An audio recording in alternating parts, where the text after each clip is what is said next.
De volta em tempo real, 3h34. Seguimos ao vivo até as 4 horas da tarde. Vem comigo, porque o Congresso retomou parte da medida provisória do IOF. Lembra aquela situação que foi barrada? O imposto sobre operações financeiras com um alívio de cerca de 25 bilhões de reais para as contas do governo. O Lucas Martins vai chegar agora ao vivo com todos esses detalhes. É a Vitória Bel, na verdade. Desculpa, Vitória, me disseram, estava na cabeça Lucas, mas é você.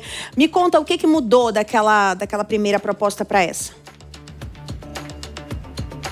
Sem problema nenhum, Márcia. Eu e o Lucas somos sempre muito bem alinhados também.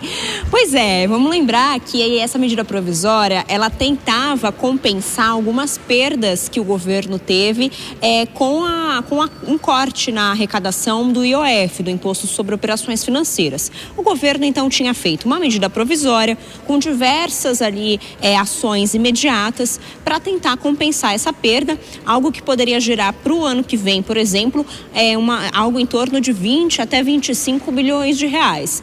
Dentro dessa medida provisória, existiam cortes de despesas e também aumento de arrecadação por meio de aumento de impostos.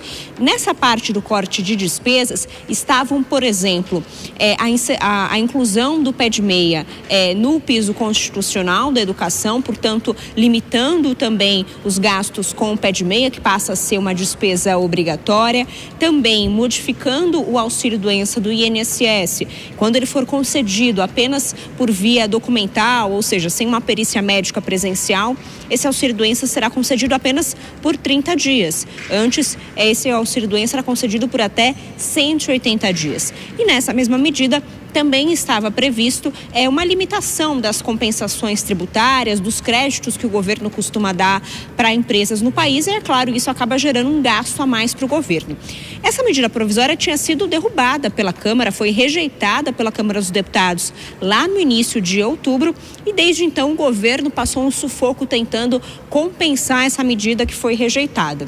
A forma encontrada para compensar isso foi incluir esses trechos de cortes de despesas em um projeto de lei que foi relatado por Juscelino Filho, deputado federal do União Brasil, mas que já foi inclusive ministro de Lula. O projeto de lei tratava de uma regularização de patrimônios das pessoas, por exemplo, permitindo que alguém consiga atualizar o valor de uma casa ou de um apartamento para o imposto de renda, e dentro dessa atualização seria cobrado apenas 4% de imposto de renda, um valor bem menor do que os atuais 15%.